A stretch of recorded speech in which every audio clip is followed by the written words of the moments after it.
राजकारण झालं, देवीपाशी नममस्तक होतोय आणि ह्या भंगात येतोय, त्याची इच्छा पूर्ण झाली का नाही आतापर्यंत?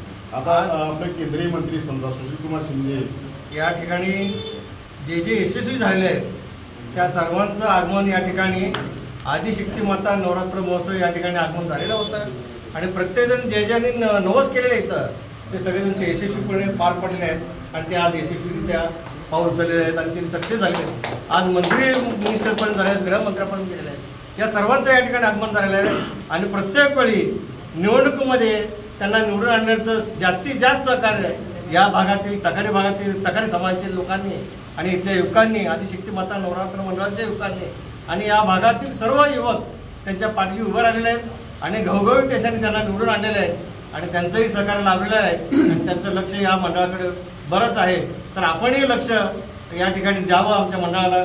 आमचं मंडळ आपल्या सोबत पाठिंबा राहील एवढं मी या ठिकाणी आपल्यासमोर जाहीर करतो. जसं लोकसभेचं बदललंय, विधानसभेचं आहे, अगोदरचे जे आमदार खासदार होते कोणत्याही प्रकारचं काम केलं नाही. हातवाढीबद्दल काय बोलू शकतो? हातवाढीने जे प्रकरण झालेले आहे लोकांना डेली लाईनची सोय नाही, पाण्याची सोय नाही आहे. हातवाढ वाढला म्हणजे की आमदार खासदार म्हणतो माझा हात नाही, तो आमदार म्हणतो माझा हात नाही. पण आता कायदेविषयक सल्लागार आलेले आहेत. डॉक्टर बाबासाहेब आंबेडकरांनी जे कायदा केलेले आहेत त्याचे संरक्षण करणारे आमचे सोमनाथजी वैद्य आलेले आहेत. कायद्याचं भरपूर ज्ञान आहे, कशा प्रकारे त्यांना काम करता येईल, कशा प्रकारे नीती आणता येईल.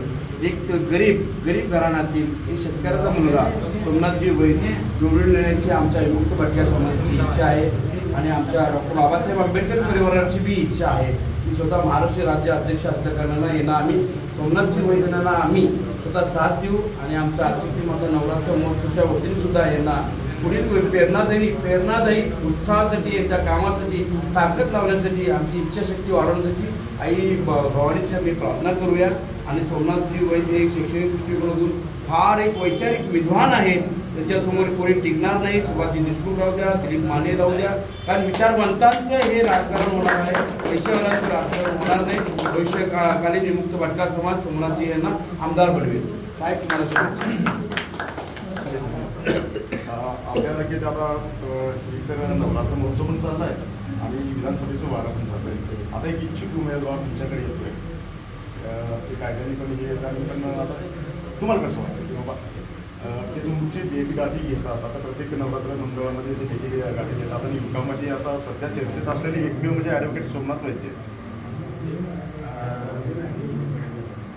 दक्षिण सोलापूर विधानसभा मतदारसंघातील इच्छुक असे प्रबळ दावेदार असलेले उमेदवार सोमनाथजी वैद्य साहेब आज आमच्या आदिशक्ती नवरात्र महोत्सवाला सदिच्छा भेट दिलेले आहेत आणि त्यांना पूजा केलेले आहेत आणि त्यांनी त्यांचं अनुभव काय असेल ते आपल्याला सगळ्यांना सांगितलेलं आहे आणि माझ्या समाजातील वरिष्ठ मंडळांनी त्यांना साथ द्यायचं ठरवलेलं आहे आणि आदिशक्ती माता त्यांना यात यश देऊ दे. आमच्या सर्वांचं त्यांना पाठिंबा म्हणजे साथ देणार आम्ही सर्वांना त्यांना निवडून आणू आणि ते उत्कृष्ट असे अभ्यासू आणि पालकमंत्र्याचे PA म्हणून सुद्धा